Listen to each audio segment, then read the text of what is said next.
Hey, this video contains spoilers for the Heretic, first book in the Runes and Ruin series. Trigger warning, discussion of sensitive topics such as religion. You have been warned. You know, every now and then I get a review request and I'm like, yay, another book that I'm sure is gonna be great. Only for the book to be great and bring me turmoil. But then again, it's my favorite thing about a book. Traumatize me.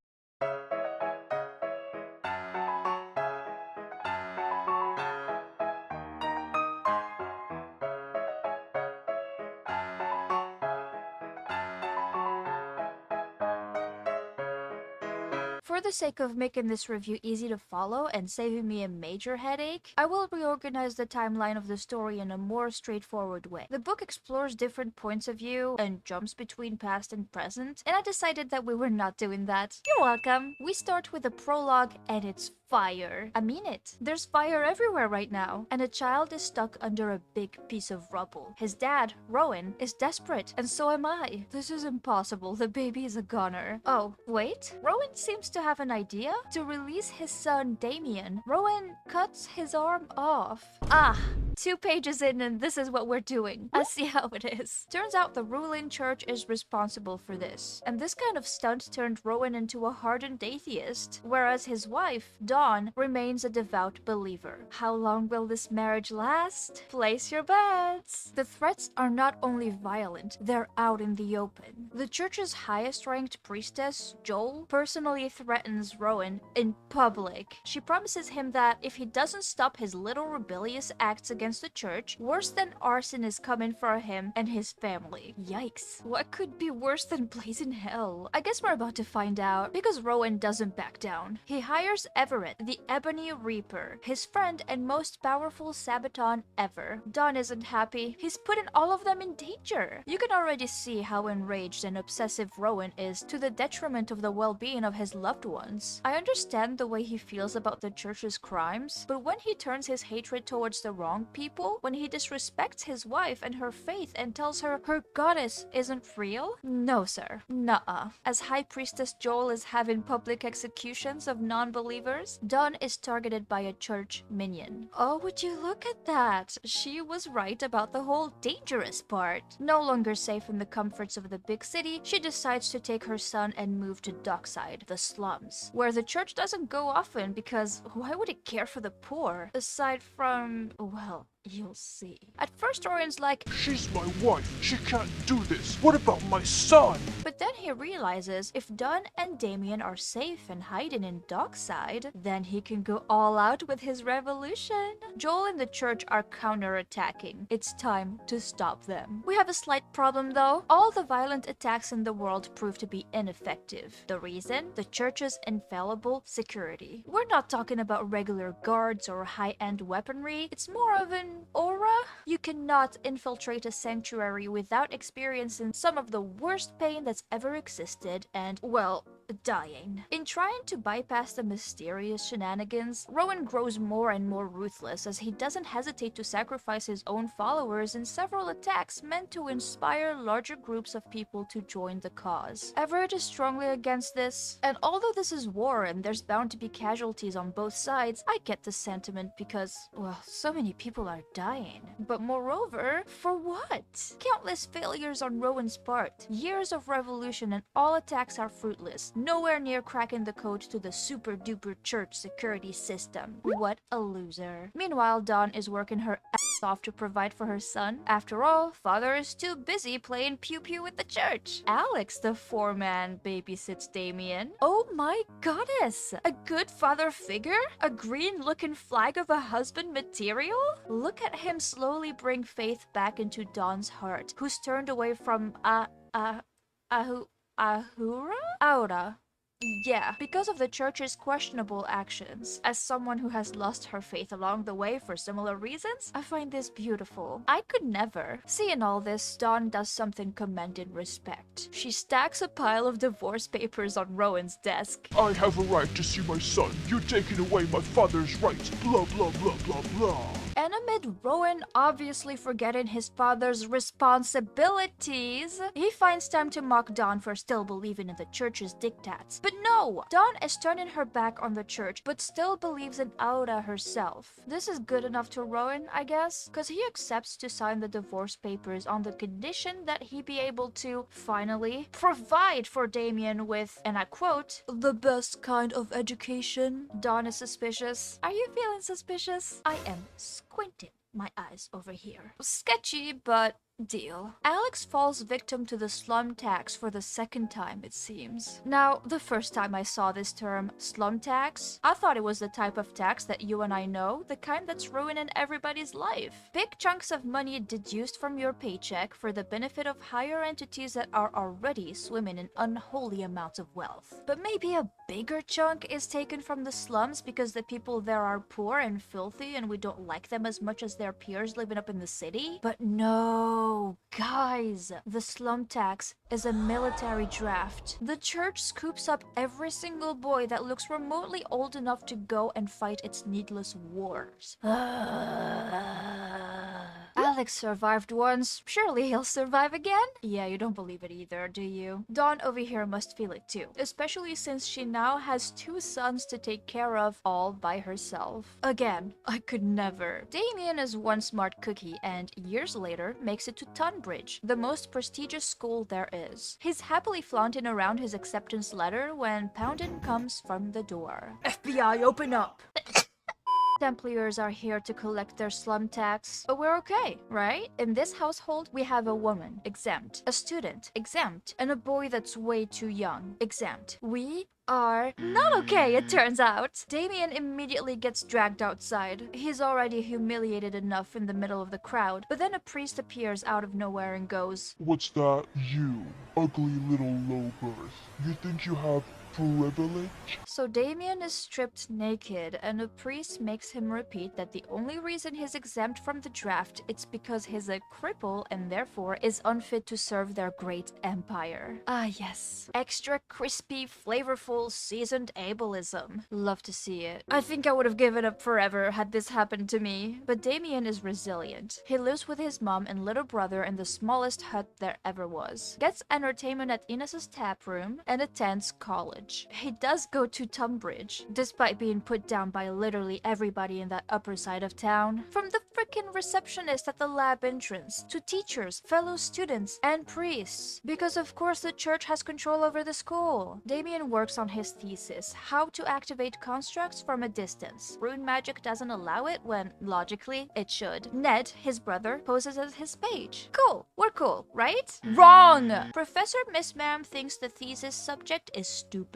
But it's surprisingly not stupid enough for Damien to avoid the church's exploitation of his talents. They want him to work on some crossbow or something. So now Damien has only 3 days left to finish his thesis and graduate before a priest comes over and forces him to obey any more dumb demands. He says he can do it, and I believe him. I've written entire essays in under a day before deadline, and Damien is way smarter than me. He succeeds. He finalizes his project right in front of his professor, who acknowledges that Damien's work will revolutionize rune technology throughout the Empire. She is in the middle of announcing Damien's official graduation when a venerate priest interrupts her. Here comes trouble. He destroys Damien's thesis, burns it. This is the equivalent of your computer randomly breaking down and losing your thesis file and having no backup. But like, much worse somehow. Damien is so furious, he says something he shouldn't have. It's nothing too insulting. If you would have lashed out in that moment, raise your hand. But the priest takes offense. He doesn't even care that this is the most brilliant student he's talking to. He doesn't give a crap that it be Damien or any other guy. The priest is angry because the school almost broke its promise of delivering the boy to the church. After all, Damien, impoverished and one-armed, is replaceable. You're allowed to throw up. Here, wanna share a bucket? Hurry up, we're not done yet. As if this whole debacle wasn't enough, Guards come knocking again. No slum tax yet, but something arguably worse, an arrest for treason. Butthurt priest decided to get Damien in trouble for defying him. Didn't expect anything less, honestly. Damien isn't here, but Ned is. Feeling guilty about the burned thesis, he pretends to be his brother and gets taken away. Dawn goes berserk, obviously. I'm no mother yet, but picturing my child taken away from me like this? Oh boy. No, no, no, no, no. Murder. Murder! Unfortunately, Dawn shows her mama bear claws and gets beaten up for it. Give me back that bucket! Desperate, Damien decides to ask Rowan for help. But where's the madman? While tracking his location, Damien realizes the school has stolen his scholarship money, an amount that could have housed him and his family in pillars away from the slums of Dockside. And more importantly, he and his brother would have been safe from the slum tax way more easily than Damien having to rely on college graduation. This made me so mad. Everett finds Damien first and takes him directly to his father. The reunion is rather cold. Colder than it should be considering they were apart for so long. Or perhaps because they were apart for so... Anyway, they make a business deal. Rowan saves Ned, and in exchange, Damien finds a way to break the church's almighty security. How? By enrolling to become a Sabaton, elite soldier, and infiltrating the sanctuary, of course. Damien is young, sympathetic to the rebels' cause since the church has taken away everything from him, and he's a rune genius. Is it safe to assume this is the entire reason Rowan insisted on sending Damien to school? To use him as a pawn. Look, he even gives him a little pat on the shoulder. How sweet. Damien grabs a set of cards, gift from a fellow Radiate player, a copy of the Holy Word, gift from his mom, a handmade notebook, gift from Ned before he was snatched, and a flesh-burning counterfeit military tattoo, gift from his dad and crew. And on his way he goes to what honestly sounds like hell in the holiest place. As we already know, entering the sanctuary is painful, quite literally. Damien experiences it firsthand as he's taken in and he realizes that wow, this is no joke. Only when a certified Sabaton touches him does the creep, the mysterious security system aura, stop the torture. Write it down. This is the stuff we need to crack. First stop, blood donation to the fort. A priest slashes Damien's hand and makes him spill his blood in a bowl, where it gets mixed with rune gold. The priest goes to the next room, comes back, and boom! Damien can now resist the creep. Interesting. Write it down! The super annoying thing is that this little ritual must be done every 5 days to renew your premium subscription to the Sabaton Initiate life, lest the creep eats ya. What a scam. Second stop, the infirmary for a very invasive consultation. Beyond the humiliation of having to undress, again, in front of a venerate, the medic deems Damien unfit for training. There's no way he can physically handle it, but since it's a referral, and by the reputed Ebony Reaper at that, we'll have to let him through. He might just die or quit in a week, that's all. My condolences, Damien. My treadmill also calls me unfit. Third stop, Teal Crew. Now dressed in his new and very impractical novice attire, Damien is thrown into training right away. His crew consists of Bree, the badass leader, Kai, the accidental goofball, and Jazz, the fun boy and my favorite. The instructor sucks. Seriously, somebody take him to extended therapy. Massive ego and anger issues is not a good combo, and certainly not a good look. The training also sucks. I'll spare you from the horrors, just know it's wild. As in, if you don't fall unconscious, in pain, so close to death that they have to use a drug, Vival they call it, at least 15 times to make you hold on for the rest of the day, then you're a disgrace and you shouldn't be here. I mean, they're right. I'd rather not be here. 10 minutes into my cardio workout and I'm close to perishing. What do you mean you're gonna shoot me and I need to dodge and hit targets and get PTSD? They also have classes, but as a school hater, I say we don't care about those. Except that one time Damien heavily threw up on his classmates. No, that was fun. It's the end of the week. Did somebody say Friday? Friday, Friday. I hate myself. It's time to report. Alas, we don't have much intel, but Damien has some requests for his mission. A rune set, vials of rune gold, and his own stash of Vival. Everett says no to 2 items out of 3. me, what do you exactly mean by no? Everett, I kinda liked you, but this situation is highly stressful and you're not helping, and I'm not sure I like you anymore. Anything you want to say? What's that? I'm a worthless spawn of a comatose cat and diseased sailor. Right. Well, looks like we need to find supplies ourselves. Between ruthless training and boring propaganda-filled classes, Damien doesn't waste time and picks up a few extracurricular activities. Remember Vival? We need lots of energy to do this And who's got Vival? Team leaders. In our case, Bree, a girl. A girl that keeps her stuff in her room. In the girls' barracks. Damien is a boy. See the problem? He still manages to get it. Much exploring later, Damien puts together a map of the place. Overlapping pages with different floors reveals hidden runes. This maze is crazy. Having zero sense of direction, I would turn to a skeleton before I find my way to the restroom. But wait a second, you might be wondering, how in the world does Damien manage to navigate a highly secured fort late at night? Well, frosted... Am I even allowed to say this word on YouTube? I doubt it. Let's do it this way. Now, this got me highly concerned as I thought the characters were 16-year-old teenagers. But not only did the math not add up, I also got confirmation from the author that they actually are closer to 20. Still very young, but less aggravating. And thank goodness nothing graphic is depicted. Damien learns about this from Chaz. Now he's got an entire business running at night. Damien, on the other hand, only borrows red skivvies to pretend to be a vamp, as they call them, to wander at night in peace. Apparently, the church has zero problem with the idea that barely adult young boys are selling their bodies. Some venerate priests even seek out their services. Figures. Reporting time! Everett makes an effort to be useful. Wowee! He tells us how to get to the back of the creep room, the one where the priests take bowls of blood to. Yeah, they collect said blood from everybody every 5 days. What do they do with it? To make sure we find out, Everett actually got us more Vival, in the form of a bar soap. Forget about expensive protein bars and those chemical-filled energy drinks. Start getting endless energy from bar soaps instead today. Wait, is this why my little sister was eating soap as a child?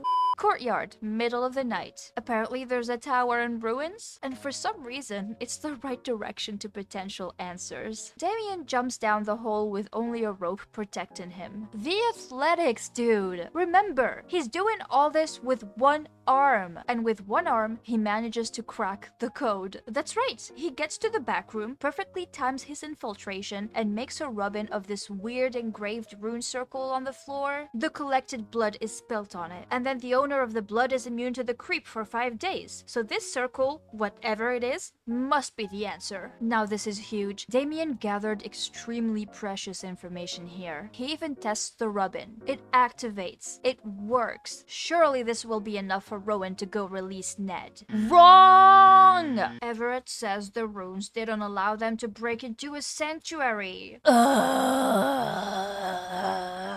More experiments and much bullshit later, even more bullshit happens. You see, today is the day of our final report. Final why? There is an imposter among us. Yes, this meme is very 2020, but I tend to live in the past. You might have been thinking, wow, Damien was extremely lucky this whole time. And you would be wrong, because if he succeeded so easily, it's because the church let him.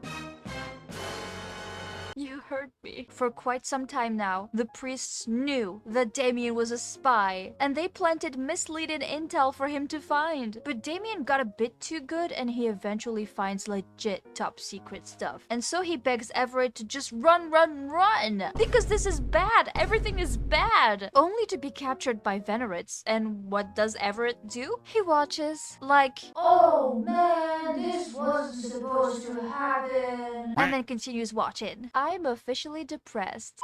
Now, past this point, the book kinda drags a bit. There's this rogue legion antagonist that pops up, and I felt like it was way too late in the book to be introducing a whole new problem, even though it was kinda hinted at before. So I'm just gonna let you know Chaz frees Damien, and we're gonna skip way ahead when they're back to Avignon. There's this tower in the city, you see, that towers over the whole place with its red light as a symbol of the church's supremacy. Yeah, we're taking it down. This is no hyperbole. We are taking it down. Good thing the city is in complete chaos already. Serves as a good distraction. Our dad is the cause. He decided to stop fooling around and launched a full blast attack. I guess this is a good time to say that I don't know how to feel about Rowan. On the one hand, I'm like, yeah, tear down the government. On the other hand, is this the way you want to do it?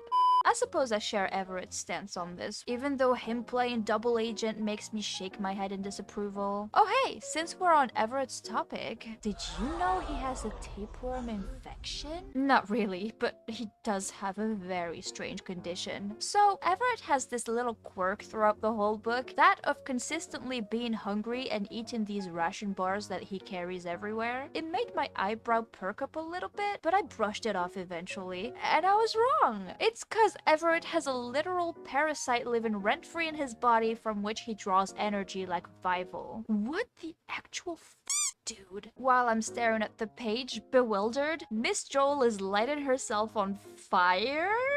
She's shooting fire at Everett, and she also uses fire as armor. She's so annoying. And she isn't done either. Despite seemingly losing her powers with the fall of the tower, interesting, she goes and finds Ned. Excuse me? Did this just teleport? Or did I misunderstand and the High Priestess at the very end of the book isn't Joel? So yeah, the book ends on this very precarious situation where nothing really is solved. Like, where do we even go from here? Bottom line is, everyone is beaten down and left feeling betrayed, and we won, but we didn't.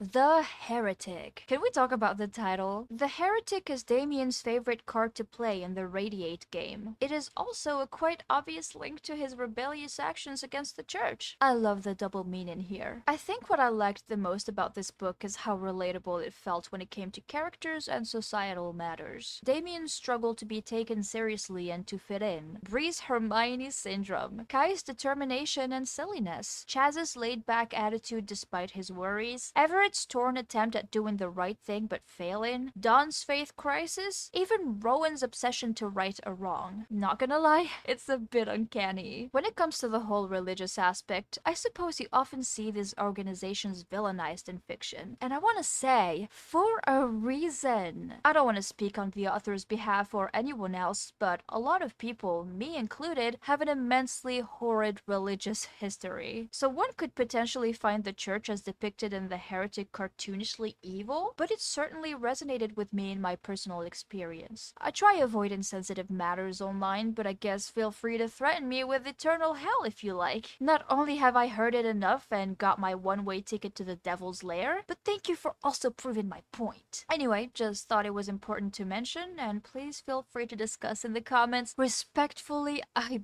beg you. Special shout out to Auntie Kelly. You were left out of this script, but nonetheless will be missed. And for everyone else, as one would say, thoughts and prayers.